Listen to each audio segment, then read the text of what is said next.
Mic check, mic check. What's kicking, family? This is Mr. Batch, the Linsomniac. I'm glad you've clicked in so I can check in with you. All right.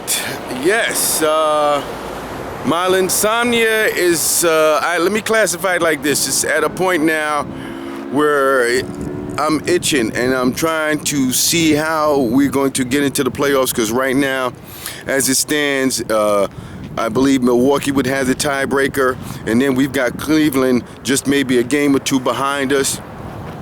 And that's making for things to get a little, as they would say in the murder mystery, and the plot thickens.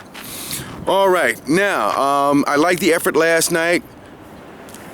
Look, I really believe that we could have got that game last night. As close as it was, going back and forth, coming down to the closing minutes. And let me say this before I go further, talking about the analysis of the game, is that Jeremy Lin went to the line late in the game to shoot a couple of foul shots, and guess what? They were screaming overrated. That is the highest compliment that you can get from your opposition when you're in the opposing team's arena, field, court, or whatever you want to call it. That's when people really pay attention to you. Now, I was listening to the pregame show, and Brendan Brown, who does the games on ESPN, the radio broadcast for the Knicks, put it like this. When Jeremy Lin came in, it was like the backup quarterback coming in. They only give him a skeleton or a pared down version of the playbook for him to run. He came in, he ran it successfully, and they were successful with it. You had started adding the other pieces of the team back in, and guess what? They had to expand the playbook. And then on top of that, you've had teams really geared at slowing down, attempting to stop Jeremy from doing his job as the point guard.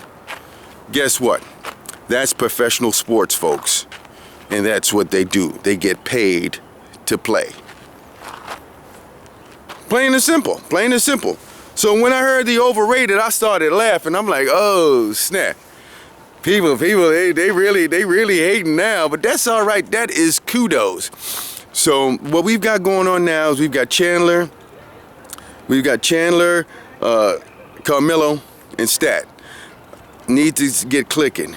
Got to get Jeremy Lin to really step back up his game. The rest of the team has to fall in line. There was, some chemistry issues. And then for me, what it comes down to is the fact that, what's D'Antoni doing, man? Come on. Can you get the right mix together? Can we get crunch time where you can be a nice tactician and get your pieces in place? Look at Chicago.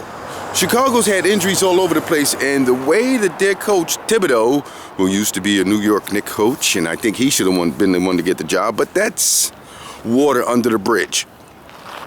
Thibodeau was able to masterfully at least manipulate the pieces that needed to be so that they can have a winning formula, which they have the best record in the league. Everybody's talking about the Miami Heat, but look out for Chicago. Now, getting back to last night's game, I love the effort.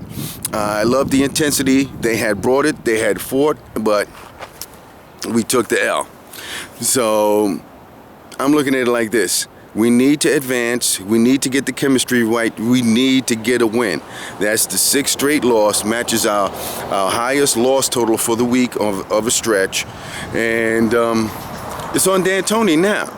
I mean, I've heard this morning on the radio and some sports talk on the TV talking about that Carmelo is tuning out D'Antoni. If that's the case, so be it. All I want my teams to win. I want the coach and the ball players to be on the same page. End of story. That's right, Mr. Bachelor Linsomniac. I've got Linsomnia till the playoffs start. I'm out of here like I stole something. Peace.